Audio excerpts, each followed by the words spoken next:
Pagbalik ni Melva sa Manila ay agad siyang nag-report. Ilang beses niya ring inisip ang gagawin. Magfa-file din siya ng indefinite leave. Hoy babae, magsabi ka nga. Anong nangyari? Sita ni Lea sa kanya matapos lumabas sa opisina sa kanilang hepe. Napakunot noo siya rito. Ha? Anong nangyari? Negative nga diba? Giit niyang wika ngunit mukhang hindi ito naniniwala sa kanyang sinabi. Negative daw? Aminin mo, nahulog ka na ba? Anito na may malisyosong tinig. Hoy, ikaw ang tumigil. Lea, baka mabatukan kita. Anya sa seryosong tinig para alam nitong seryoso siya. Hala siya? O siya? Bakit ka naman nag-file ng leave, aber? Panghuhuli pa rin ito sa kanya at sa tingin pa rin ito ang paghihinala sa tunay na motibo sa kanyang pagpapasa ng indefinite leave. I want a break. Aniya, may bigla itong humagalpak. Oh, heto KitKat. You want a break? Have a KitKat. Wag ako. Tell me, nahulog ka ba sa karisma ng iyong misyon? Anito na hindi pa rin kumbinsido. May pumasok ang kasamahang may hawak sa kaso ng kanyang magulang. Isa sa kaso na magulang ang masasabing cold case. Halos 5 taon na kasi ang nakakaraan pero ni isang lead ay wala sila. Sasakyan lang ng mga ito ang na-recover matapos silang dukutin ng hindi pa nakikilalang salarin. Hindi pa niya alam kung buhay pa nga ba ang mga ito o hindi. Anong meron? Agad na tanong dito. Bigla ay kinabahan siya sa nakitang itsura nito. May natanggap akong tip na may nahukay na 2 bangkay sa isang private property. Wika nito at matamang nakatingin sa kanya. Muli siyang dinaluyo ng kaba. Napalunok siya sa nalaman pero dasal niya ay hindi ito nawawalang magulang. Umaasa siyang buhay pa mang ito ngunit gayon pa man hindi niya maiwasang mapaiyak. Lalo pat sa huling sinabi ng kasamahan. Hindi ko sana paglalaanan ng panahon ito dahil may ibang hahawak naman ngunit nang malaman ko kung sino ang dating nagmamayari ng lupa ay malakas ang kutob kong ang mga bangkay ay ang mga nawawala mong magulang. Tahasang imporma nito. Agad na napatuptop ng bibig sa muling winika ng kasamahan. Nanlumo siya sa nalaman. Sino? Sino nagmamayari? Maikting na tanong dito. Sina Mr. and Mrs. Gonzales. Ang kasosyo ng iyong mga magulang. Noon pa man ay may kutob na ako pero kapag walang bangkay o physical evidence ay walang kaso. Hinihintay ko pa ang resulta ng DNA test. Sad nito. Napakuyom ng kamao niya. Hindi niya inaasahang ang mga ito pala ang may kagagawa ng pagkawala ng magulang. Halos ituring niya ang mga itong pangalawang magulang nang mawala ang mga magulang. Ang mga ito ang naging sandalan pero sila pala ang may kagagawa ng lahat. Relax. Sad ni Lea. Hintayin lang natin ang resulta ng DNA saka tayo kikilos. Palala pa nito. Salamat sir pero keep informing po kapag lumabas ng resulta. Anya sa bitapik sa kasamahan. Oh, saan ka pupunta? Agad na awat ni Lea sa kanya. Uuwi. Bakit gusto mong sumama? Amok nito. Mukha kasing bawat galaw niya ay gusto nitong malaman. Naniniguro lang na hindi ka gagawa ng anumang bagay na ikakasira mo. Alalahanin mo, person of interest pa lang sila. Hindi pa silang totoong suspect. Paalala nito. Napakunot no siya, akala yata nito. Pupuntahan niya mga Gonzales at paaminin ang mga ito. Kaya pa naman niya maghintay hanggang lumabas ang resulta ng investigasyon ng Soko sa mga butong na hukay. Sa ngayon, gusto na muna niya magpahinga. Halos 28 oras na siyang walang tulog kaya pagod na pagod siya. Pagpasok sa bahay niya ay lumukob sa kanyang kakaibang damdamin. Namiss niya ang kanyang mga magulang. Tila nangungulila siya sa biglang pag-iisa hanggang sa maalala si Chris. Napaupo siya sa sopa saka tumingin sa kisame. Pilit pinikit ang mata ngunit mukha ni Chris ang kanyang nakikita. Hindi Melva, hindi. Hindi ka pwede ma-inlove sa kanya. Pangungumbinsi sa sarili ngunit nagsusumiksik sa isipan ang mga nangyari kagabi. Malinaw na malinaw sa kanyang isipan at kung paano siya nito inangkin ng buong pag-iingat. Agad siyang umakyat sa kanyang silid at nagtungo sa kanyang banyo. Kailangan niya maligo upang kahit papano may himasmasan siya. Ngunit kahit nasa tapat na ng dutya ay patuloy ang isipan sa mga alaala ng nagdaang gabi kasalo si Chris. Oh God, nababaliw na yata ako. Melva, hindi pwede, hindi! Anya sabay hawak ng 2 palad sa kanyang ulo. Nang matapos ay agad na tiniyo ang sarili sa kasinuot ang ruba at pabagsak na nahiga sa kanyang kama. Wala pa siyang suot na saplot at tanging ang ruba lamang niya ang muli inaalala ang mainit nilang tagpo ni Chris. Hindi niya inaasahan na ganon ito kasarap. Habang nakatingin sa kanyang katawan ay hindi niya maiwasang maisip ng mga sandaling dumaan sa bawat parte ng katawan niya ang labi nito. Ang mga nagbabaga nitong mga haplos na nagpainit sa kanyang katawan. Biglang tila nag-init ang buong katawan sa isipin yun. Melva, nahihibang ka na. Kutya pa sa sarili. Hindi mapakali si Chris. Nakailang tawag na siya sa bahay nila pero sabi ni Manang Brenda, hindi pa raw nabalik si Melva. 2 araw na mula nang umalis ito. Dok, may naghahanap po sa inyo. Bungad ng isang nurse sa kanilang tila opisina. Okay, salamat. Anya nang sa likod nito ay ang kanyang dating kasintahan. Celestina? Gulat niyang turan sa kanyang panauhin. Yes, it's me. Please, Chris. Pwede ba tayo mag-usap? Anito na tila nang aakit. Alam niya maganda ito pero hindi na siya maakit dito. Isa pa, iba na ang laman ng kanyang isipan. Maging ang kanyang puso. Nang maalala si Melva ay muli na lumo dahil hindi pa rin ito bumabalik. Nag-aalala na rin siya na baka natakot din ito sa nakitang naging sitwasyon. Sorry Celestina, pero wala na eh. Hanggang kaibigan na lang ang kaya kong ibigay sa iyo. Diretsahang turan nito. Okay Chris, kahit kaibigan na muna, alam ko rin namang babagsak ka rin sa akin. Turan nito na tila confident na mapapasa kanya pa rin siya. I don't think so. Anya naman sa isipan. Hindi na lang siya umimik. I'm sorry Celestina pero I have to do rounding. Wika para maiwasan ito. Masyado itong porsigido para muli siya masilo. Pero ngayon pang kilala na niya ang tunay nitong kulay.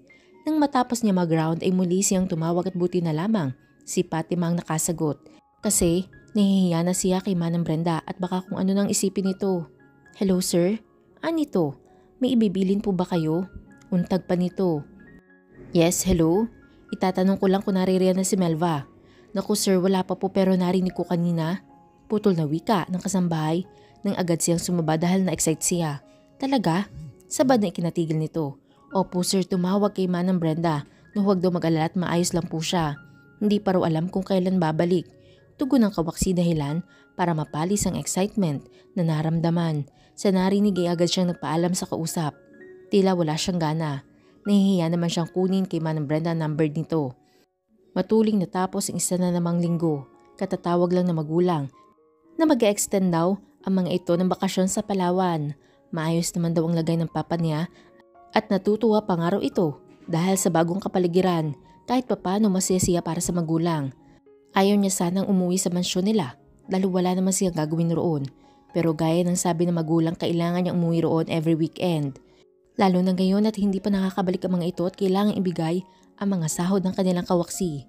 Nanlalataman ang katawan ay pinilit niyang umuwi. Sumaludo agad sa kanya ang kanilang guard at agad na pinasok ang kanyang sasakyan. Hindi niya na binitbit ang kanyang bag.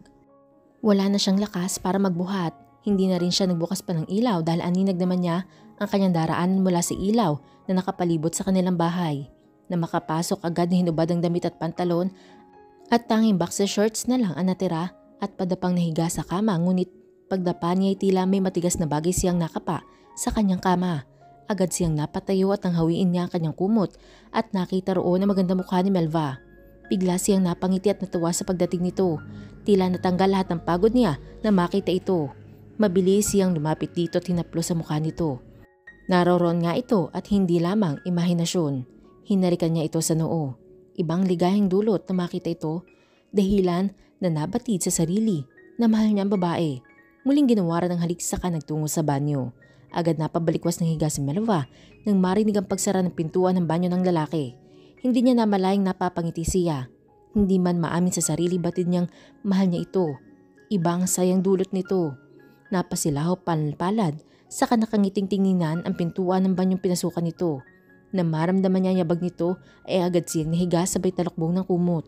Muntik pa akong mahuli Anya sa isipan, saka napangiti sa sarili.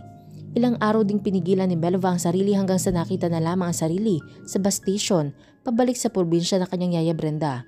Gabi na nang makarating siya doon at mukhang maga nagpahinga ang lahat. Kalat na ang dilim kaya minabuting sumakay na lamang ng tricycle diretso sa mansyon ng mga Arsenio. Agad naman siyang pinapasok ng guard at napagpasyahan niyang dumiretso sa malaking bahay hanggang sa nakita ang sariling tinatahak ang daan patungo sa silid ng lalaki.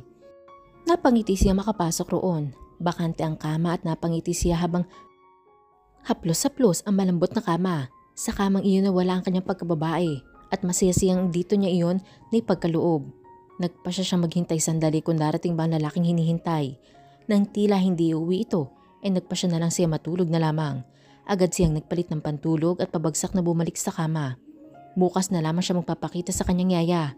Nakukuha na niya ang kanyang tulog nang biglang tila may nagdive sa kama at tumama ang isang matigas na bagay. Gumalaw ito kaya alam niyang tao iyon at iisa lamang hinala niya. Si Christian yun. Hindi nga siya nagkamali dahil amoy pa lang nito ay kilala niya na at tila alam nitong naroroon siya. Naramdaman niyang gumalaw ito at lumapit sa kanyang ulunan.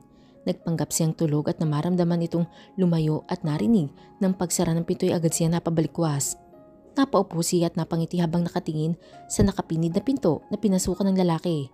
Hindi niya namalayang napatagal yata siyang nakatitig doon at nang marinig ang pagklik nito ay agad siyang humiga at nagtalukbong ng kumot.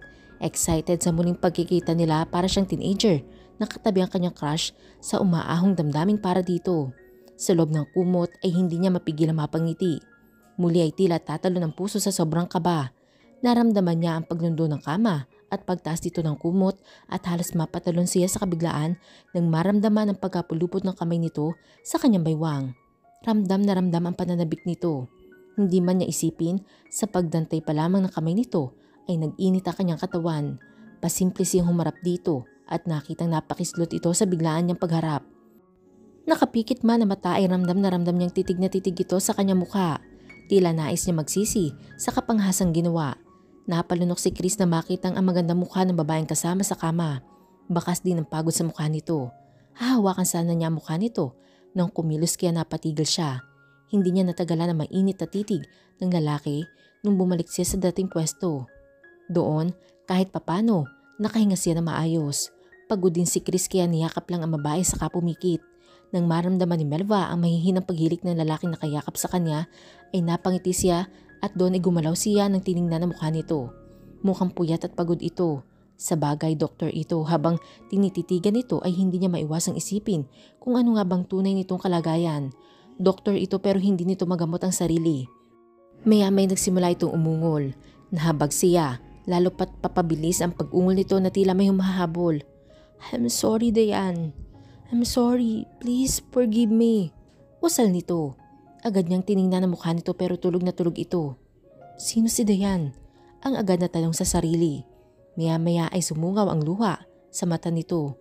Mukhang malalim ang pinaghuhugutan ng panaginip nito kung panaginip man iyon. Maya-maya ay muling humilik ito na pumuno sa munting silid na yun. Madaling araw na nang gupuin siya ng antok. Pagdilat ni Chris ay mukha agad ng magandang babae na nasilayan niya. Napangiti siya dahil mahimbing na mahimbing ito. Pinanood niya itong natutulog. Payapa ang mukha nito na tila isang diwatang napadpad sa kanyang kama. Ngunit ang ngiting unti-unting umuukit sa labi biglang napalis. Biglang napalitan ng pait ng katotohanan. Hindi siya pwedeng magmahal. Paano kung matakot ito sa kanyang kondisyon? Umayos siya ng upo. Maingat iyon para hindi ito magambala. Masarap pa rin ang tulog nito. Naisipan niya magbasa muna ng libro niya na nasa side table niya habang hinihintay na magising ang babae. Pagkamali ni Melva ay pasimpleng kinapa katabi. Nang hindi ito makapay napangiti siya, unti-unti siyang dumilat. Good morning. Tinig na narinig. Nabigla siya. Agad na nilingon na pinanggalingan ng tinig at doon ay nakita si Chris na napangiti. Good morning. Nahihiyang tugon. Kapwa sila natigilan. How was your sleep? Basag ni Chris sa katahimikan. Mukha kasing napipilan si Melva. Good you? It was good. Casual, nasaad. Kailan ka bumalik? Usisa pa bago ulit maging awkward ang pagitan nila. Kagabi lang, nakayukong wika. Alanganing wika. Hindi niya malaman kung paano sasabihin na huwag nitong sabihin sa yaya. What is it? Ani ni Chris na makita nag-aalangan ng babae kung magsasalita ba o hindi. Tumingin si Melva sa lalaking nagbabasa sa gilid ng kama. May sasabihin ka ba? Muling wika nito kahit doon ang tingin sa libro nito. Wala naman. Aniya, saka tumayo. Saan ka pupunta? Agad na tanong ni Chris dito. Magpapalit lang ako. I have to go. Bago pa ako makita rito ni Inang. Anya rito na nahihiya pa rin. Doon ay binaba nito ang libro at tumingin sa kanya. Napalunok siya sa titig na iyon ni Chris. Tumayo ito at lumapit sa kanya. Bigla siyang napatras. Ang bag na hawak ay nabitawan pa sa sobrang kaba. Chris, wika niya. Melva, Panas na bulong naman ni Chris habang hawak ang baywang niya. I'm sorry, but I can't help it. Wika kasabay ng paghalik nito sa kanyang mga labi. Pananabik ang naramdaman. Tutol pa sana ni Melva ngunit sinakop na nito ang kanyang labi. Naging panghas ang mga palad na naglanda sa kanyang katawan dahilan upang uminit ang kanyang pakiramdam. Ilang gabi ring hindi siyang pinatulog ng unang karanasan sa piling ng lalaki at heto. Muli siyang nananabik sa bawat halik nito. Nagiinit ang kanyang kaibuturan at nais muling paangkin dito. Wala na siya maiisip kundi ang kaligayahang nararanasan sa sandaling iyon. Naging mapusok ang bawat galaw nila hanggang sa dalhin sila sa isang tagpong muling nagpalimot sa kanilang katinuan. Nang kapwa marating ang langit, sa piling ng isa't isa ay kapwa sila natigilan. Kapwa nagpapakiramdaman kung sino sa kanila ang unang babasag sa namumuong katahimikan. Si Chris ay nakatingin lang sa kisame habang si Melva naman ay nakatagilid patalikod sa lalaki. Batid ni Chris na mahal na niya ang babaeng nasa tabi ngunit natatakot siya. Natatakot siya matulad ito kay Dayan, ang unang babaeng unang inibig at pinakasalan. Kapwa sila nasa ganong posisyon ng gulatin sila nakatok sa pintuan. Chris anak, naririyan ka ba? Tinig buhat roon. Ma? Kulat na wika. Akala niya ay sa susunod pa ang uwi ng mga ito. Kapwa sila napabalikwas dalawa ni Melva. Agad na pinulot ni Melva ang saplot at bag at tinungo ang banyo. Habang si Chris naman ay agad na sinuot ang boxer shorts at binuksan ang pintuan. Ma, akala ko ba sa susunod pang uwi niyo? Kulat na wika. Pumasok ang ina sa silid. Pagpasok pa lamang nito ay tila may napansin agad ito. Gusto ka lang namin sorpresahin anak. Umuwi kami kasi diba kaarawan ni Dayan bukas? Anito? Napatungo siya. Oo nga pala kaarawan nito bukas. Naisot na ni Melva ang saplot na marinig. Ang tinig na mama ni Chris. Ngunit tila na free siya na marinig nitong banggitin ng pangalang binanggit ni Chris sa panaginip nito. Nakinig pa siya sa usapan ng dalawa. Kaarawan bukas? Sorpresa? Anya sa isipan. Hindi niya maiwasang isipin na may tinatago si Chris. Sino si Dayan sa buhay nito? Doon ay napasapo siya sa ulo. Mukhang hindi pa niya kilala ang lalaking pinag-alayan ng sarili. Okay ma, pag-usapan na lang natin mamaya. Maliligo muna ako. Saad ni Chris bago pa palawigin ng ina ang usapan. Batid niyang nakikinig si Melva. Nang maya-maya ay nabundol ni Melva ang trash bin at lumikha ng ingay. Ano yun? Agad na tanong na kanya mama. Wala man, nahulog lang siguro ang pinatong ko kanina. Pag-usapan na lang natin mamaya ha. Giya sa ina papalabas ng silid. May pagtataka man sa tingin nito ay lumabas din. Gad naman Melva. Inis sa sarili na mabundol niya ang basurahan. Nang marinig niyang umalis na ang mama ni Chris ay agad siyang lumabas ng banyo. Kip-kip ang maliit na bag ay dire-diretso siyang tinungo ang pintuan. Wait! Awat ni Chris sa kanya. Mabilis na binalingan ang lalaki. Tumingin lang siya, sabi piksi sa kamay nito. No, we have to talk. Giit ni Chris. Wala na tayong dapat pag-usapan. Akala ko kilala na kita pero iba ka. Iba ka! Matalim na wika. Napatigil si Chris. Tama nga ito. Iba siya. Wala siyang kwenta. Walang babaeng magtatagal sa kanyang sakit. Wala siyang nagawa nung umalis si Melva. Muli po, sabay-sabay po nating abangan ang susunod na kabanata. Maraming salamat po.